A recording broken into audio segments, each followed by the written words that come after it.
अस्सलाम वालेकुम स्टूडेंट्स। आज हमारा टॉपिक है जी आइसोटोप्स पढ़ेंगे हम। सबसे पहले हम आइसोटोप्स को डिफ़ाइन करते हैं, उनकी डेफिनेशन पढ़ते हैं कि आइसोटोप्स होते क्या हैं।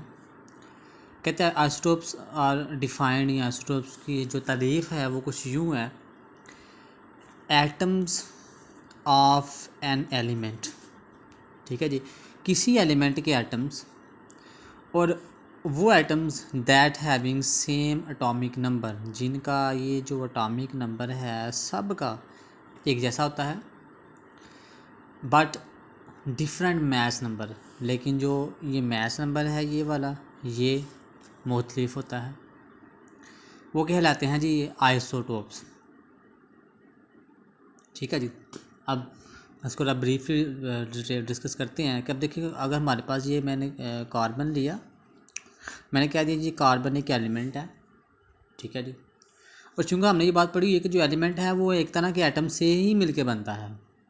ठीक है, अब कोई एलिमेंट जो होता है वो एक तरह के एटम से मिलके बनता है।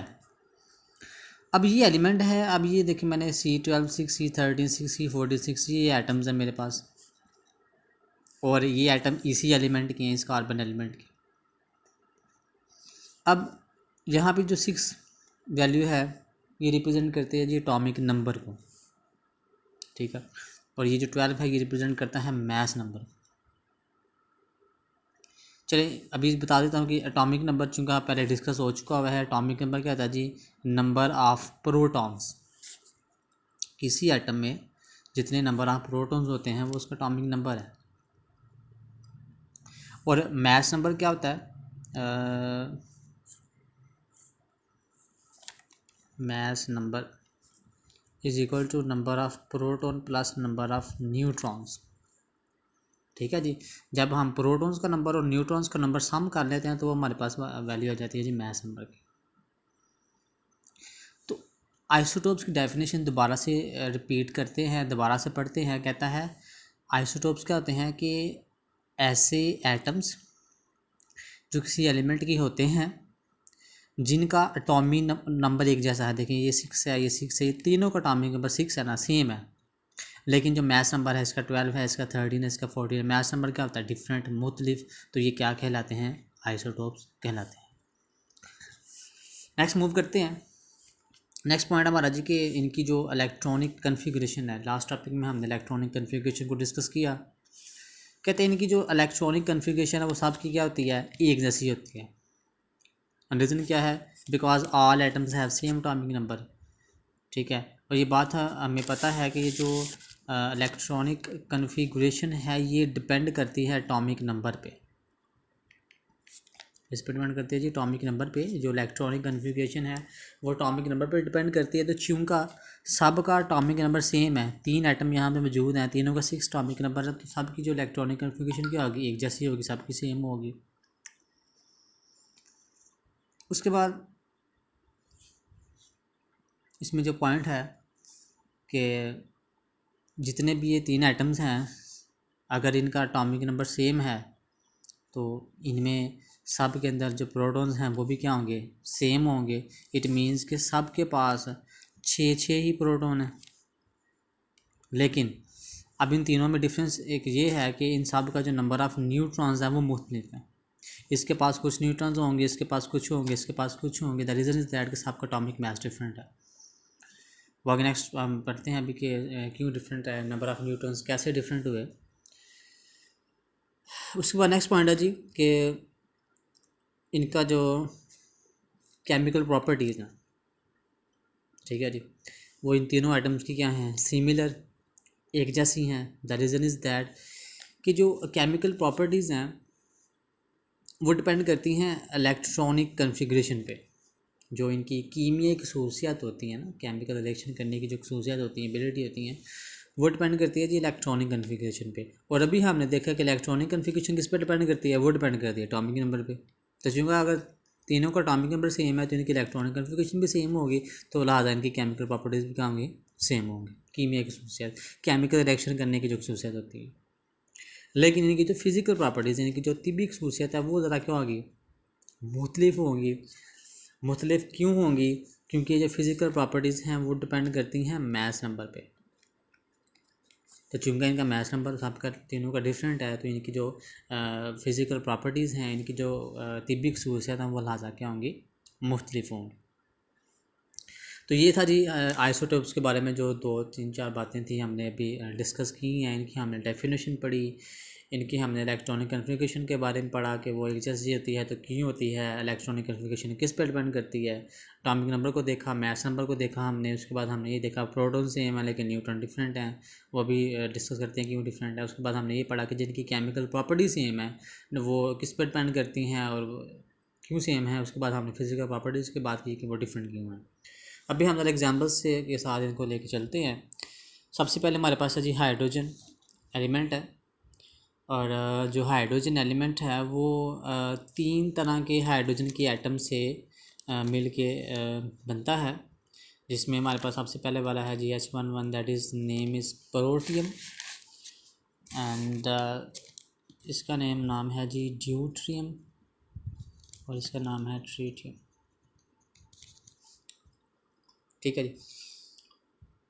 तो नेचुरली कुदरती तौर पे जो पाए जाने वाले 3 आइसोटोप्स हैं हाइड्रोजन के, और इन सब की अपनी जो है वो अबंडेंस है, इन सब की अपनी वैल्यूज़ हैं कि इतनी इतनी तादाद में ये पाए जाते हैं, लेकिन यहाँ पर बुक में इनकी जो कंसंट्रेशन है इसको मेंशन नहीं किया गया यहाँ पे। तो वो जो 3 आइसोटोप्स हैं, सबसे पहले that is protium having atomic number mass number 1 and atomic number 1। Second number पे हमारे पास ड्यूट्रियम है, मैस नंबर 2, एटॉमिक नंबर उसी तरह 1, और ट्रीटियम का मैस नंबर 3 है, एटॉमिक 1, मतलब एटॉमिक नंबर सबके सेम है, मैस नंबर डिफरेंस। और उसके बाद चूँकि हमने कुछ बातें पहले डिस्कस कर ली हुई हैं, एक दफ़ा उनको दोबारा रिव्यू कर लेते हैं। अभी बात कर रहे थे कि जी एटॉमिक नंबर जो है वो बराबर होता है नंबर ऑफ प्रोटॉन्स के, और दूसरी बात ये कि जे किसी भी एटम में जितने नंबर ऑफ प्रोटॉन्स होते हैं उतने ही नंबर ऑफ इलेक्ट्रॉन्स भी होते हैं न्यूट्रल एटम में। सेकंड पॉइंट अभी हमने पढ़ा कि जी मैस नंबर क्या होता है, number of proton plus number of neutrons. ये बात हमने पहले डिस्कस की है कि जी किसी भी एटम में 3 बेसिक पार्टिकल्स हैं, 3 सब एटॉमिक पार्टिकल्स होते हैं। एक होता है प्रोटॉन, दूसरा होता है इलेक्ट्रॉन, तीसरा होता है न्यूट्रॉन, जो किसी एटम को बनाते हैं। अच्छा, और अब इसका एटॉमिक नंबर क्या है जी 1। तो एटॉमिक नंबर होता है क्या है, नंबर ऑफ प्रोटॉन्स। इसका मतलब है कि अगर इसका एटॉमिक नंबर 1 है तो इसके पास एक प्रोटॉन होगा, 1 है ना, नंबर ऑफ प्रोटॉन्स के बराबर होता है ना एटॉमिक, ये वैल्यू जो थी नंबर ऑफ प्रोटॉन्स, तो एटॉमिक प्रोटॉन कितने हुए 1। और अभी मैंने आपको बताया कि जितने नंबर ऑफ प्रोटॉन्स होंगे उतने क्या होंगे, नंबर ऑफ इलेक्ट्रॉन्स भी होंगे। तो अगर इसके पास एक प्रोटॉन है तो ये देखें, ये पहला शेल है, इसमें ये हमें डॉट शो हो रहा है, इसके पास एक ही इलेक्ट्रॉन है। इसी तरह अब इसका मैस नंबर है 1, तो मैस नंबर की बात कर रहा था कि number of proton plus number of neutron.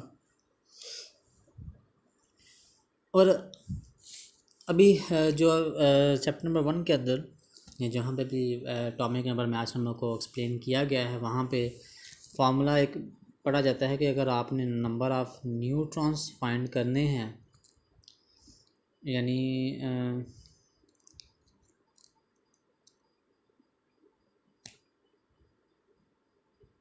क्या करेंगे कि अगर नंबर ऑफ़ न्यूट्रॉन्स फाइंड करने हैं तो हम क्या करेंगे जी, उसका फार्मूला वहाँ पे होता है जी A-Z।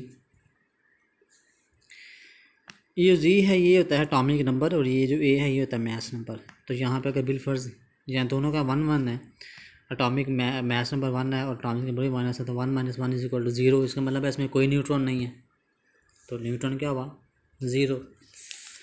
इसकी बात करें, इसका मैस नंबर है जी 2 और इसका एटॉमिक नंबर है जी 1। 2 - 1 = 1, तो इसका मतलब इसके पास कितने न्यूट्रॉन होंगे, एक न्यूट्रॉन होगा। इसी तरह इसमें भी ये फार्मूला अप्लाई होगा। तो ये था जी हमारे पास जो आइसोटोप्स हैं इसके हाइड्रोजन के, उनको अभी हमने मेंशन किया है यहाँ पे। नेक्स्ट है जी कार्बन की बात आगे है। तो कार्बन के 3 आइसोटोप्स होते हैं, C12 वाला, C36 वाला और C14 वाला। इनमें ये जो पहले दो वाले हैं, कार्बन 12 वाला और कार्बन 13 वाला, कहते हैं ये होते हैं जी स्टेबल आइसोटोप्स होते हैं। और लेकिन अगर हम C14 की बात करें तो ये रेडियो एक्टिव है, जिसने रेडिएशंस एमिट करनी होती हैं, शुआएँ, जिनमें से कुदरती तौर पे नेचुरली शुआएँ खारिज होती हैं। और इसके बाद जिसमें बात की गई है कि ये जो कार्बन 12 वाला आइसोटोप्स है, इसकी जो अबंडेंस है, ये 98.9% इसका वजूद है। लेकिन हम C13 और C14 की बात करें तो उसकी अबंडेंस है तकरीबन अराउंड अबाउट 1.1% ओनली। उसके बाद अभी जो हमने बात की है कि इनका एटॉमिक नंबर सबका सेम है, इसका भी 6 है, इसका भी 6 है, इसका भी 6 है। तो चूँकि इनके पास नंबर ऑफ प्रोटॉन सबके पास क्या होंगे, सेम। इसके पास प्रोटॉन 6 हैं, इसके पास प्रोटॉन 6 हैं, प्रोटॉन 6 हैं। अगर प्रोटॉन जितने प्रोटॉन होते हैं उतने इलेक्ट्रॉन भी होते हैं। तो देखें 1 2, पहले 1 2 2 इलेक्ट्रॉन, 3 4 5 6, इसके बाद 6 इलेक्ट्रॉन, इसके पास भी 6, इसके पास भी 6 इलेक्ट्रॉन। लेकिन इनमें डिफरेंस क्या है कि नंबर ऑफ़ न्यूट्रॉन्स क्या है इनके मुख्तलिफ है। मैंने अभी आपको फार्मूला बताया कि अगर आपने नंबर ऑफ़ न्यूट्रॉन्स फाइंड करने हैं तो वो इज इक्वल टू है A माइनस Z, यानी mass number minus atomic number. तो मैस नंबर इसका 12 है और इसका कितना है, एटॉमिक नंबर कितना है, 6 है। तो 12 माइनस 6, तो नंबर ऑफ न्यूट्रॉन कितने हुए, 6। इसी तरह इसके लिए फाइंड करना है तो इसका 13 है, तो 13 माइनस 6 कर लें तो 7 आ जाएगा, नंबर ऑफ़ न्यूटन 7 आ जाएंगे। अगर 14 है तो 14 माइनस 6 कर लें तो आंसर क्या इतना आ जाएगा, 8। नंबर ऑफ़ न्यूटन कितने आ जाएंगे, 8। ठीक है जी। तो ये था हमारे पास कार्बन का आइसोटोप। उसके बाद है जी क्लोरीन। क्लोरीन के लिए उन्होंने सिर्फ एक छोटी सी बात की बताई है बुक में ऊपर के जी, क्लोरीन के 2 आइसोटोप्स होते हैं। ये क्लोरीन का एटॉमिक नंबर 17 होता है, इसका 17 है। इसका एटॉमिक नंबर मैस नंबर 35 है, इसका मैस नंबर 37 है। ये 2 आइसोटोप्स होते हैं क्लोरीन के। यूरेनियम की बात करें तो यूरेनियम के 3 आइसोटोप्स हैं। एक यूरेनियम 234 92 वाला, 235 वाला और 238 वाला। और इनमें से जो 238 वाला है ये तकरीबन 99% इसकी अबंडेंस है। ये कुदरती तौर पे इतने परसेंटेज में ये आइसोटोप पाया जाता है।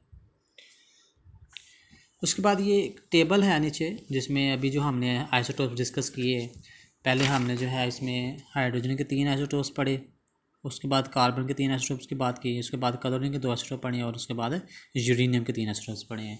इनके ये एटॉमिक नंबर आगे लिखे हुए हैं, मैस नंबर लिखे हुए हैं, जो बातें अभी हमने डिस्कस कर ली हैं। और मैंने अभी आपको बताया कि atomic number is equal to number of protons. तो अगर इसका एटॉमिक नंबर 1 है, उसके पास नंबर ऑफ प्रोटॉन भी कितने होंगे, 1 ही होंगे। इसका अगर इसका 1 है तो 1 6 है, मतलब ये वैल्यू सेम। उसके बाद मैस नंबर भी आपको बताया कि ऊपर वाली जो वैल्यू होती है वो मैस नंबर होती है।